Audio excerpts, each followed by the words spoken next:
바다가 점점 흉용한지라.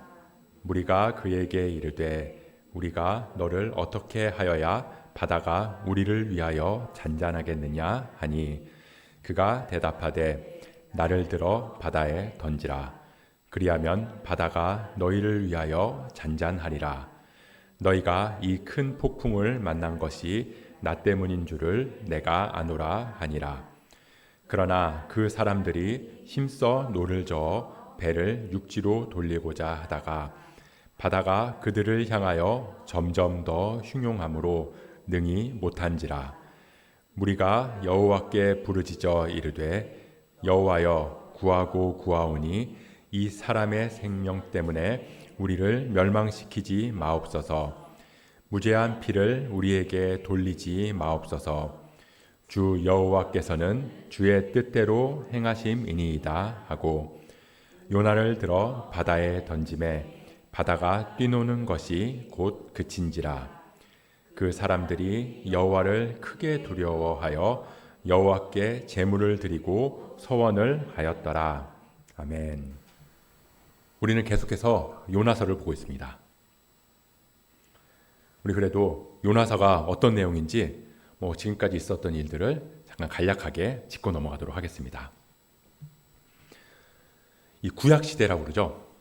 예수님께서 이 땅에 오시기 전의 시대에는 이 여러 나라 중에 이스라엘이라고 하는 당시에 가장 작고 보잘것없는 나라를 세우셔서 이 하나님의 구원이 어떻게 흘러가는지를 그 나라를 통해서 대표해서 보여주셨는데요.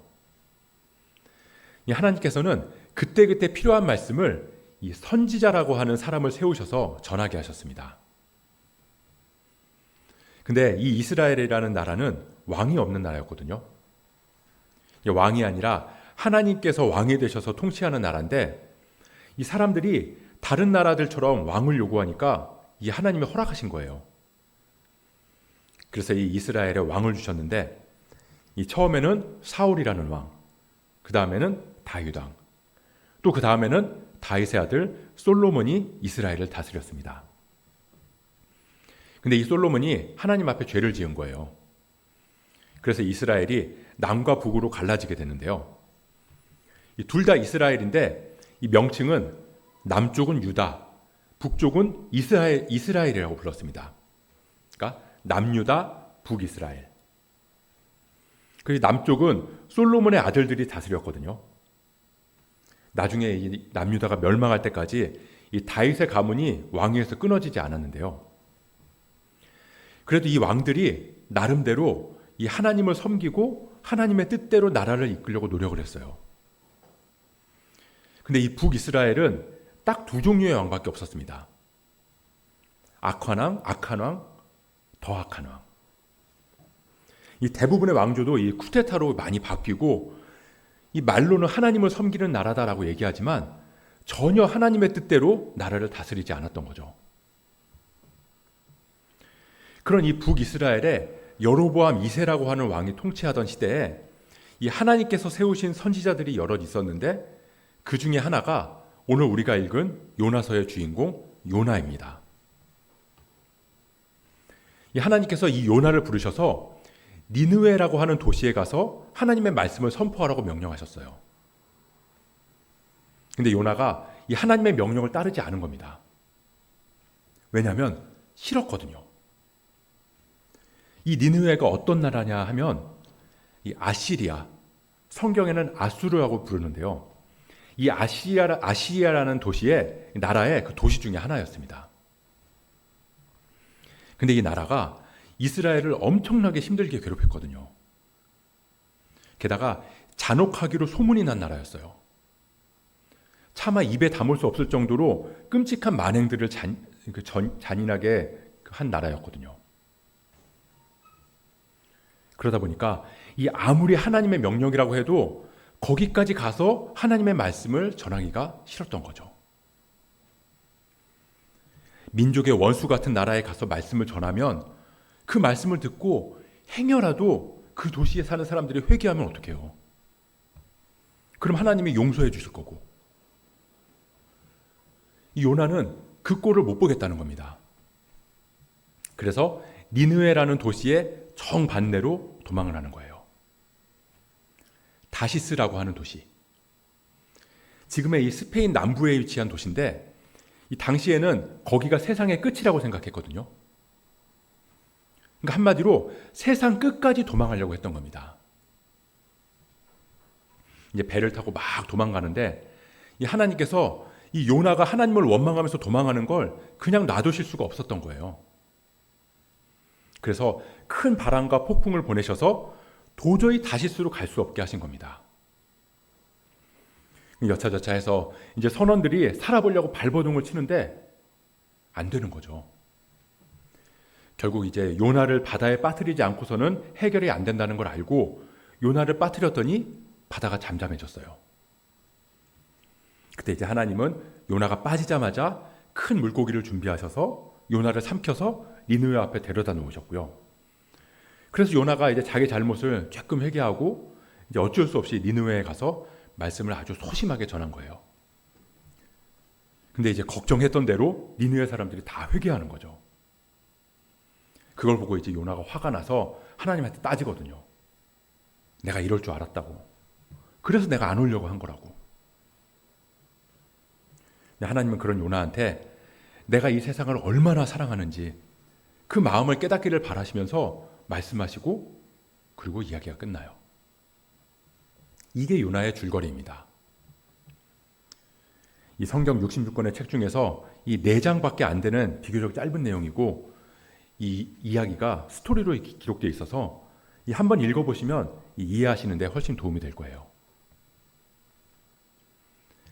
오늘은 이 요나서의 3번째 시간으로 이 지난 시간에는 요나가 탄 다시스로 가는 배가 큰 바람과 폭풍 때문에 깨지기 직전인 상태까지 봤고요. 오늘은 바다와 파도가 잠잠해지는 내용까지를 볼 건데 이 내용이 이어지다 보니까 4절부터 16절까지의 내용을 전반적으로 살펴보게 될 거예요. 크게 3부분으로 나눠서 볼 겁니다. 첫째는 우리가 사는 세상은 어떤 곳인가? 둘째는 그 안에서 예수를 믿는다는 것은 어떤 의미인가? 그리고 마지막 3번째는 그렇다면 예수를 믿는 유익은 무엇인가? 이렇게 말씀을 나눠보도록 하겠습니다. 이 모든 성경이 그렇지만 이 요나서에서도 하나님께서 우리에게 말씀하고자 하시는 깊은 뜻이 다 담겨 있어요. 첫 시간에 말씀드린 것처럼 하나님의 선지자 요나는 오늘날로 말하면 그리스도인들을 가리키는 거라고 할 수 있고요. 선원들, 뱃사람들은 세상을 살아가는 사람들인 거죠. 그리고 그리스도인이랑 비그리스도인들이 함께 모여서 살아가는 이 세상을 그들이 함께 타고 있는 배로 볼 수 있을 거예요. 오늘 말씀도 그런 맥락으로 보시면 이해하기 편하실 겁니다. 첫 번째로 우리가 사는 세상은 어떤 곳인가? 여러분들은 이런 말 자주 하시는지 모르겠어요. 뉴스 같은 거 보면서 그래도 예전에는 이 정도까지는 아니었는데 옛날에 그래도 살기는 좋았어. 저도 그런 얘기를 가끔 하거든요. 제가 어렸을 때만 해도 이 대문을 열어놓고 사는 집들이 꽤 있었거든요. 친구들 집에 그냥 가기도 하고 친구들이 우리 집에 아무렇지도 않게 놀러 오기도 하고 응답하라 1998 이런 게 한참 유행했었는데 그런 것도 보면 옛날에는 참 정도 많고 훈훈한 세상이었다 그런 생각이 들잖아요. 근데 요즘에는 뉴스 같은 걸 보면서 세상이 참 삭막해졌다 이런 생각이 들어요. 그뿐만이 아니죠. 요즘에는 말 그대로 먹고 사는 것 자체가 힘이 든 세상이 온 것 같아요. 예전에는 이 고등학교 때 열심히 공부해서 대학에 들어가면 그 보상으로 1학년 때는 아무 생각 없이 놀았잖아요. 성적표에 총도 몇 번 맞아보고 학사경부 한 번쯤은 맞아봐야 그 정상이었잖아요. 근데 이제는 대학에 들어가서도 낭만이 거의 없습니다. 1학년에 입학하면서부터 학점 관리하고 자격증 준비하고 어학연수에 유학에 또 스펙을 쌓아야 되고 근데 이해는 되죠. 그렇게 안 하면 도태되고 낙오될 것 같이 그렇게 세상이 바뀌었으니까요. 그런 거 보면 요즘 애들이 참 안 됐다는 생각이 들어요. 예전에는 그래도 이 적금만 열심히 부어도 작게나마 내 집 마련의 가능성이 조금이라도 열려 있었는데, 지금은 일반인들이 10년을 벌어도 집장만 하기가 힘들어졌다고 하잖아요. 점점 살기는 힘들어지고 세상은 각박해지고. 근데 그게 우리가 살아가는 세상의 모습인 것 같아요. 오늘 본문 11절을 보면 이렇게 말합니다. 바다가 점점 흉흉한지라. 우리가 살아가는 세상, 배가 휘청휘청합니다. 바다가 점점 더 흉흉해지고 있거든요. 근데 지난 시간에 말씀드렸듯이 세상이 점점 힘들어지는 이유는 대부분이 우리의 잘못 때문이거든요. 앞뒤 안 가리고 자원을 쓰다 보니까 자원이 고갈되는 거고요. 무분별하게 일회용품을 사용하고 버리다 보니까 환경 문제가 생기는 거죠. 지구온난화 문제도 마찬가지고요. 부동산 투기로 집값은 걷잡을 수 없이 올라가고, 어른들의 탐욕으로 만든 상업성, 음란성이 아이들까지 다 물들여놨어요.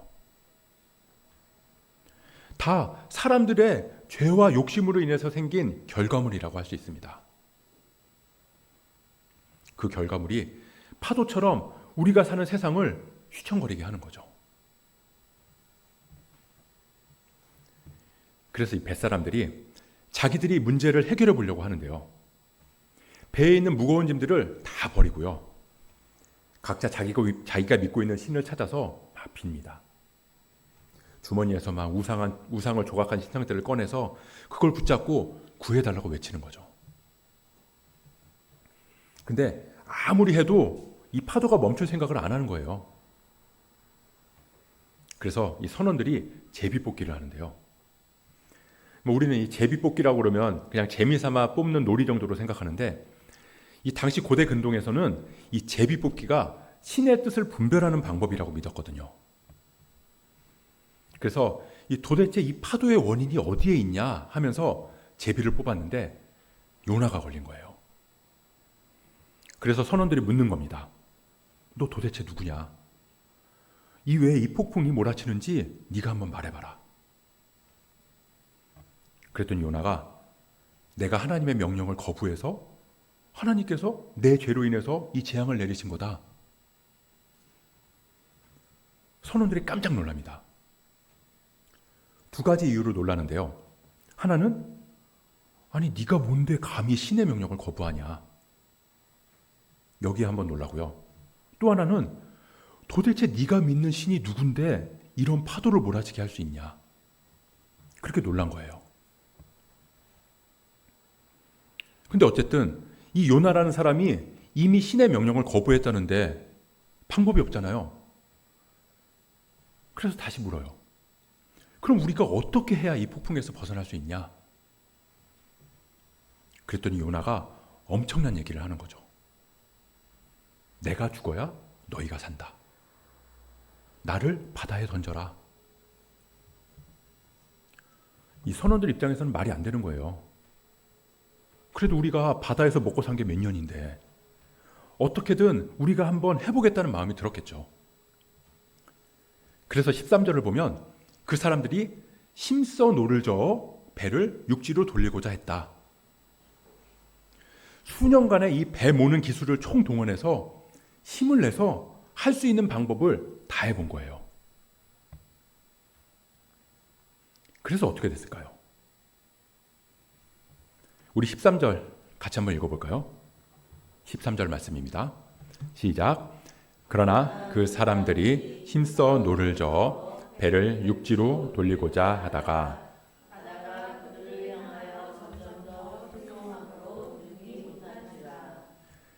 바다가 그들을 향하여 점점 더 흉흉함으로 능히 못한지라. 아무리 해봐도 이 폭풍을 벗어날 수 없었다는 겁니다. 결국 요나를 죽이지 않고는 살 수 있는 방법이 없다는 거예요. 이런 방법, 저런 방법, 세상의 모든 기술을 다 개발하고 모든 방법을 다 써봤지만 능히 못한지라 구원에 이르는 방법을 찾지 못했다는 겁니다. 예전에 TV에서 더 나은 세상을 만드는 기술, 뭐 이런 슬로건의 광고를 본 적이 있는데, 이 기술이 발전하면 발전할수록 세상은 더 살기 좋아진다는 말이에요. 물론 기술이 발전하면 더 편하고 더 쾌적한 삶을 누릴 수는 있죠. 근데 이 편해지는 거랑 세상이 더 좋아지는 거랑은 다르다는 겁니다. 그게 문제라는 거예요. 그리고 그걸 보통은 착각하거든요. 스마트폰이 처음 나왔을 때 세상이 한 단계 더 나은 세상으로 들어간다고 그렇게 기사가 나고, 막 스티브 잡스는 우리가 새로운 세상을 열었다고 그렇게 말하고 그랬었는데, 저는 지금도 이 스마트폰이 없던 시절이 훨씬 더 나았다는 생각이 들 때가 많이 있거든요. 편하기는 엄청 편해졌는데 그만큼 문제점들도 많아졌거든요. 기술이 발전하는 만큼 다른 한편으로는 인류가 감내해내야 하는 고통이 더 커지는 거죠. 사람들이 점점 흉흉해지는 바다 앞에서 바다에 물건들을 던지고 육지로 배를 몰아가려고 하지만 능히 못한 것처럼, 기술이나 문명의 발전은 궁극적으로는 이 파도를 잔잔하게 할 수 있는 방법은 아니라는 거예요. 그리고 그게 우리가 사는 세상이라는 겁니다. 그럼 이제 어떻게 해야 될까요? 그냥 이대로 침몰해가는 배 위에서 서로 부둥켜 안고 울면서 바다에 빠지는 일만 남은 걸까요? 아니면 어차피 세상은 다 그런 거니까 이래 주구나 저래 주구나, 죽는 건 어쩔 수 없으니까 그냥 죽음 같은 걸랑 생각하지 말고 그냥 살아있는 동안 신나게 즐기면서 그렇게 살면 되는 걸까요?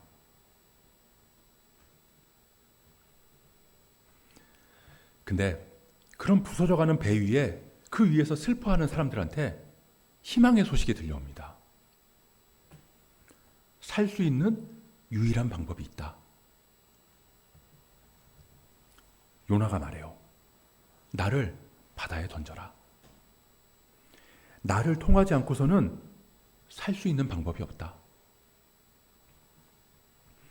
동일하게 예수님도 말씀하십니다. 내가 요나의 표적밖에는 너희에게 보여줄 게 없다. 다시 말하면 내가 요나처럼 세상을 위해서 죽는 것 말고는, 나를 통하지 않고는 너희가 구원받을 다른 길이 없다. 요나는 자기의 죄 때문에 바다에 빠져 죽어서 선원들을 살렸지만, 물론 죽진 않았죠. 하나님께서 살리셨으니까요. 근데 요나보다 더 크니 예수님은 자기의 죄가 아니라 우리의 죄를 대신해서 죽으셔서 세상을 살리셨다는 겁니다. 그게 이 흉흉한 바다를 마주한 사람들 가운데 선 요나, 죄의 결과로 온 죽음이라는 바다를 마주한 세상 가운데 오신 요나보다 크니 예수님의 모습입니다. 그렇다면 두 번째로, 그 예수님을 믿는다는 건 뭘 말하는 걸까요? 예수를 믿는다, 교회를 다닌다, 어떤 의미일까요? 큰 바람이 바다 위에 내려서 큰 폭풍이 일어났습니다. 배가 깨질 것 같고 사람들은 저마다 살 길을 찾아 나서지만 좀처럼 이 고통이 사라지지 않는 거죠. 그래서 두려운 거예요. 우리가 이 감당하기 힘든 상황을 마주하게 되면 두려움이 몰려온다고 그러잖아요. 다들 경험해 보셨겠지만 정말로 두려움이 막 쓰나미처럼 몰려오는 느낌이 있거든요. 저 파도 맞으면 나는 그냥 죽을 것 같아요. 그래서 두려워요. 도망가고 싶은데 도망갈 곳도 없습니다. 그 두려움을 혼자 감당해내는 게 얼마나 힘든지 몰라요. 그래서 이 두려움 앞에서 마음이 무너져서 다 포기하고 싶은 생각이 들기도 하는 것 같습니다. 제가 예전에 카페를 할 때 정말 재정적으로 너무 힘든 때가 있었거든요. 돈이 안 들어오고 막 막히니까 정말 죽을 것 같더라고요. 그래서 말씀드린 적이 있지만 정말로 사채를 한번 써볼까? 이런 생각이 잠깐이지만 순간적으로 들더라니까요. 그래서 그렇게 아침마다 이 일수명함을 가게 앞에 뿌려놓고 다니나 봐요. 이 평상시에는 그런 거 그냥 보자마자 쓰레기통에 갖다 버렸는데 힘드니까 그게 눈에 들어옵니다.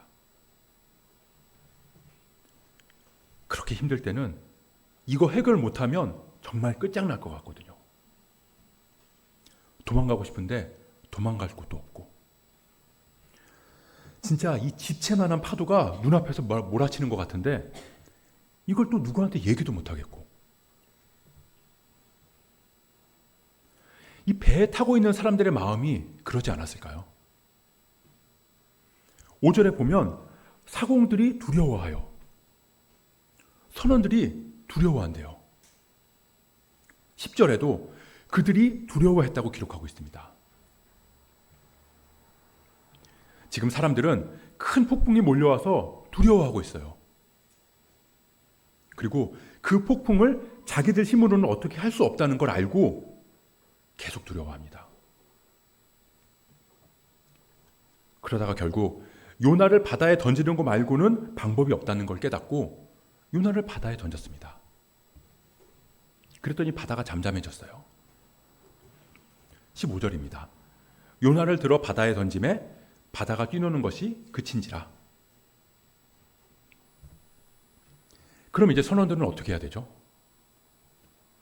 이 몰아치는 파도, 직면한 죽음 앞에서 두려웠어요. 무슨 수를 써도 안 된다는 걸 알고 더 두려웠습니다. 근데 그 폭풍이 잠잠해졌어요. 두려워하던 문제가 말끔하게 해결됐다고요. 그럼 이제 선원들은 어떻게 반응해야 하냐는 거죠.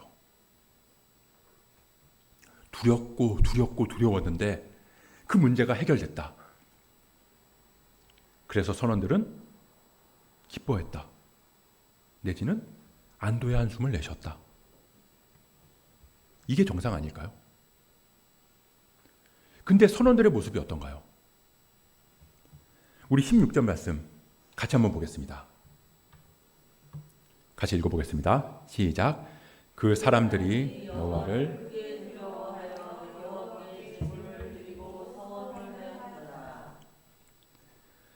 파도가 잠잠해지고 나서 즐거워한 게 아니라 오히려 두려워했다고 기록하고 있어요.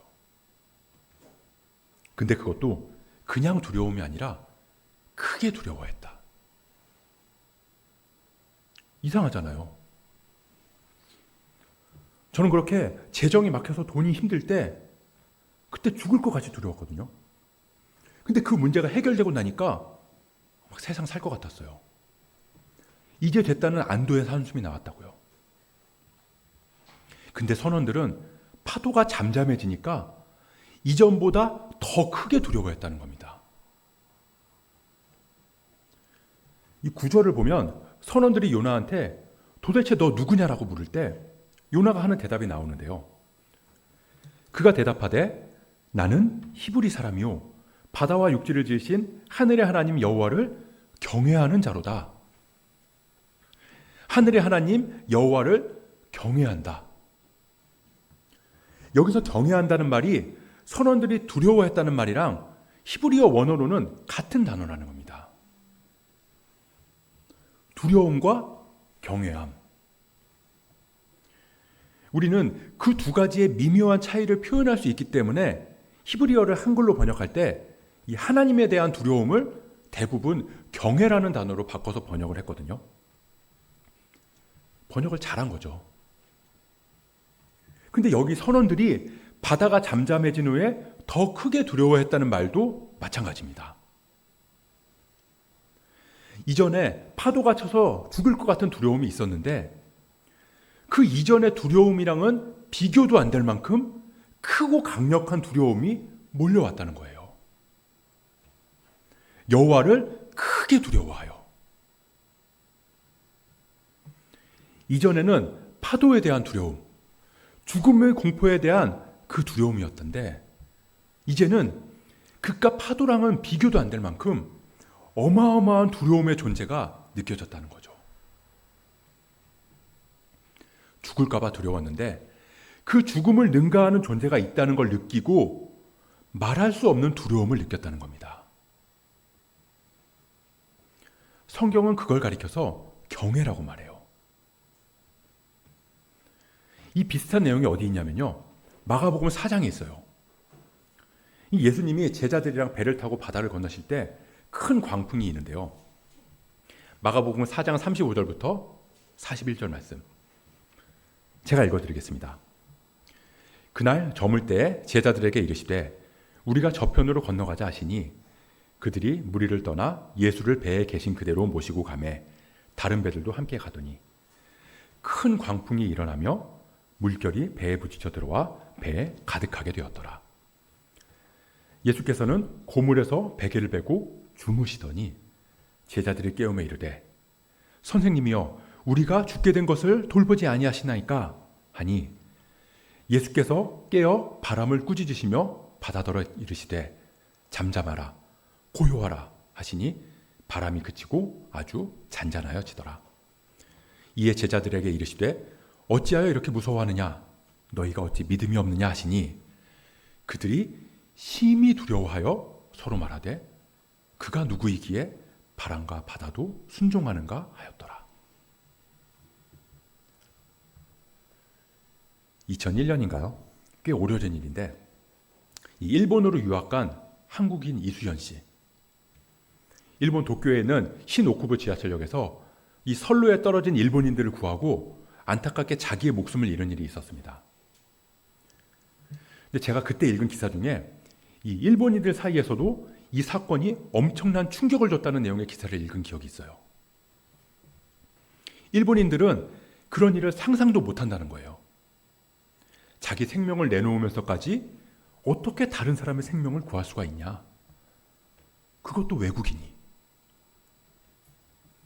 그때 이 일본 사람들이 이수연 씨를 바라보는 시선이 뭐 비교할 수 있을지 모르겠지만 어쩌면 사람한테 느낄 수 있는 그나마 유사한 마음이라고 할 수 있지 않을까 싶어요.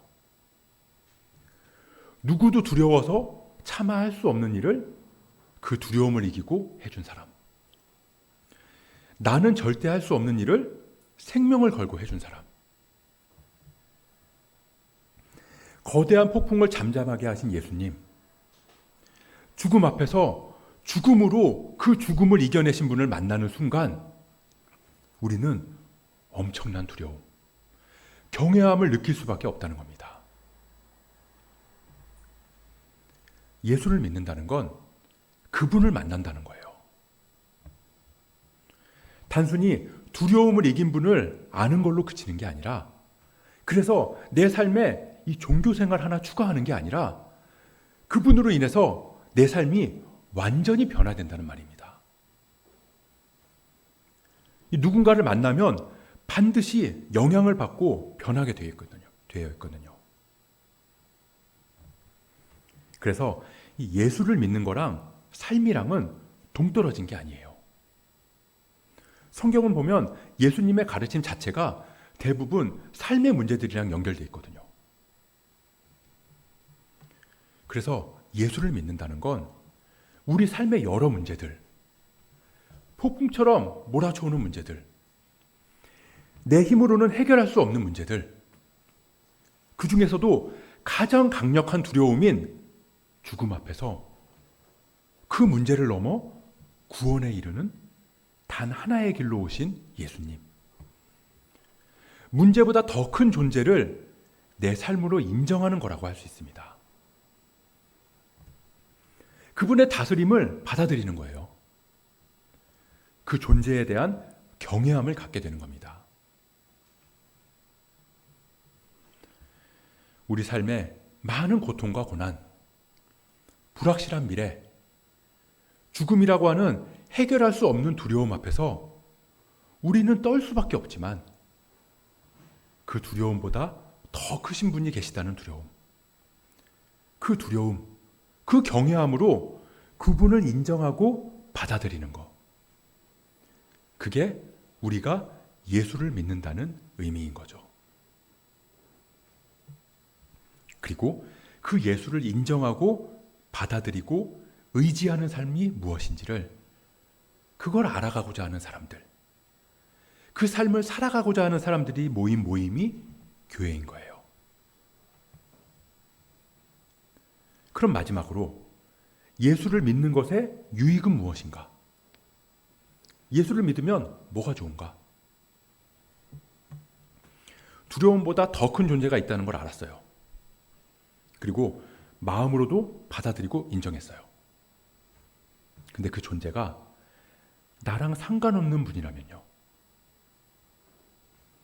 그럼 나는 더 크고 더 두려운 존재를 만나긴 했지만 그건 더 안 좋은 거죠.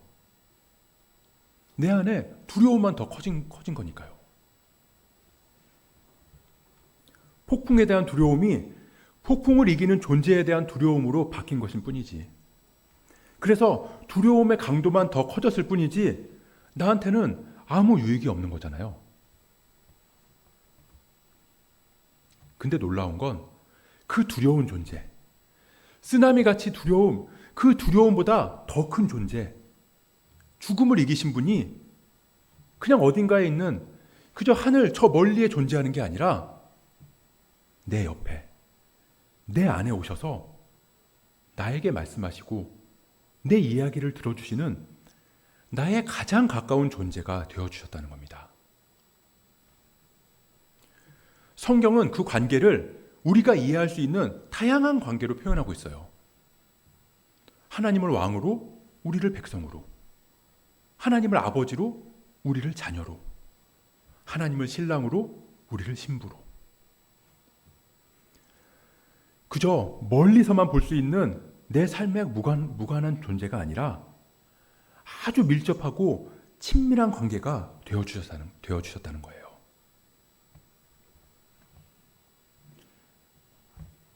저는 안 만나봐서 모르겠지만 나랑 만난 일 없으면 욕하고 풍자할 수 있는데, 이 사람들이 한 나라의 대통령 앞에만 가도 그 타이틀이 주는 무게감에 압도돼서 두려움을 느낀다고 하는데,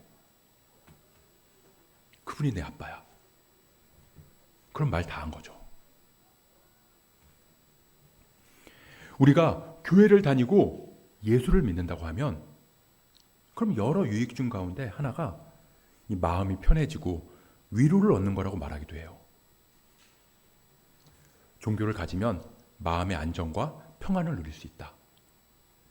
맞는 말입니다.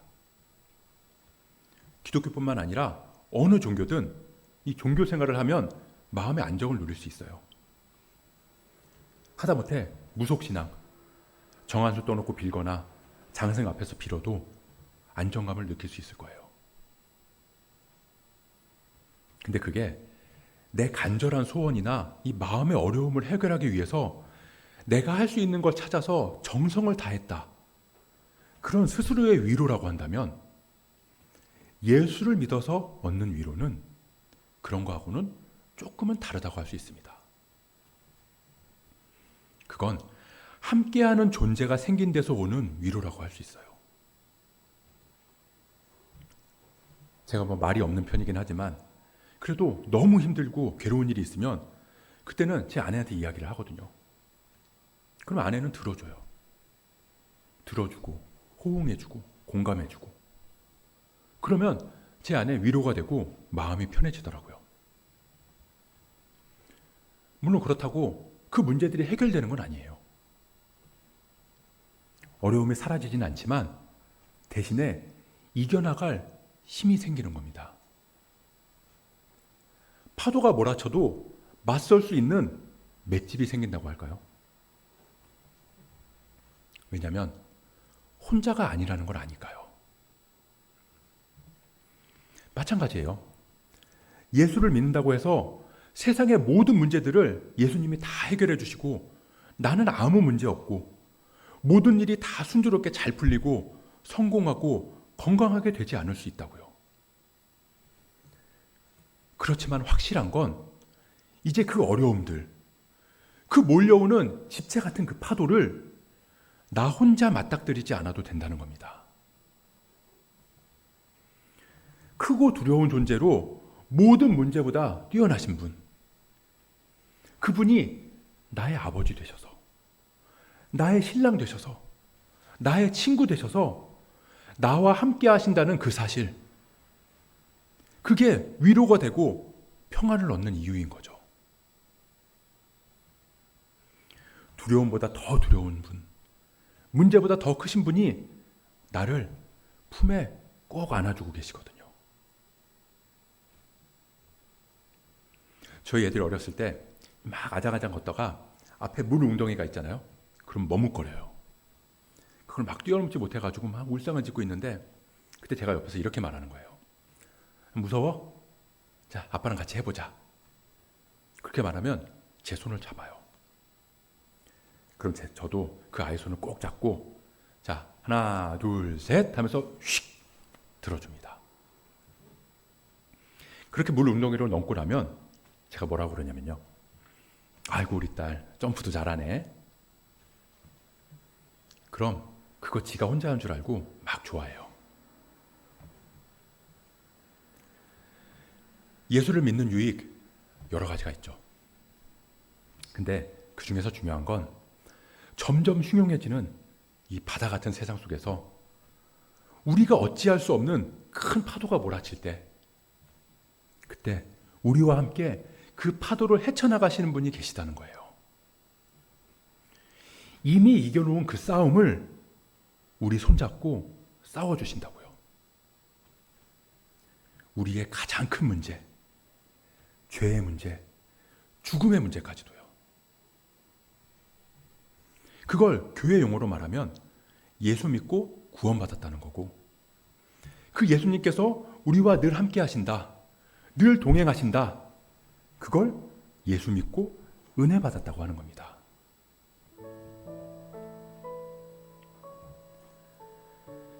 참 이 먹고 사는 게 녹록지 않은 세상이에요. 아이들 키우기도 점점 힘든 세상이 됐습니다. 끝간도 없이 치닫는 이 세상은 마치 선원들이 만난 큰 파도 같아요. 세상은 점점 더 악해지는 것 같고, 아무리 노력해도, 아무리 힘을 써도 도저히 이 문제들을 해결할 수 있는 방법은 보이지 않아요. 아무리 둘러봐도 괜찮은 게 하나도 없습니다.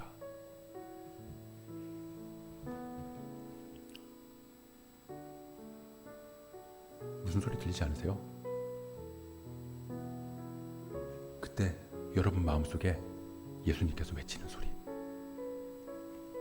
나를 던져라. 나를 통하지 않고는 구원에 이를 수 없다. 내 삶의 모든 어려움과 고난, 죄의 문제, 죽음의 문제, 그 밀려드는 두려움보다 더 크고 두려운 분이 그 길 나와 함께 가보자고. 내가 세상 끝날까지 너와 함께 하겠노라고. 그렇게 우리를 초대하고 계세요. 그래서 우리는 괜찮지 않아도 괜찮습니다. 그래서 우리는 두렵지만 두렵지 않아요. 주와 같이 길 가는 것 즐거운 일 아닌가? 우리 주님 걸어가신 발자취를 밟겠네. 한 걸음 한 걸음 주 예수와 함께 날마다 날마다 우리는 걷겠네. 이 고백이 우리의 고백이 됐으면 좋겠습니다.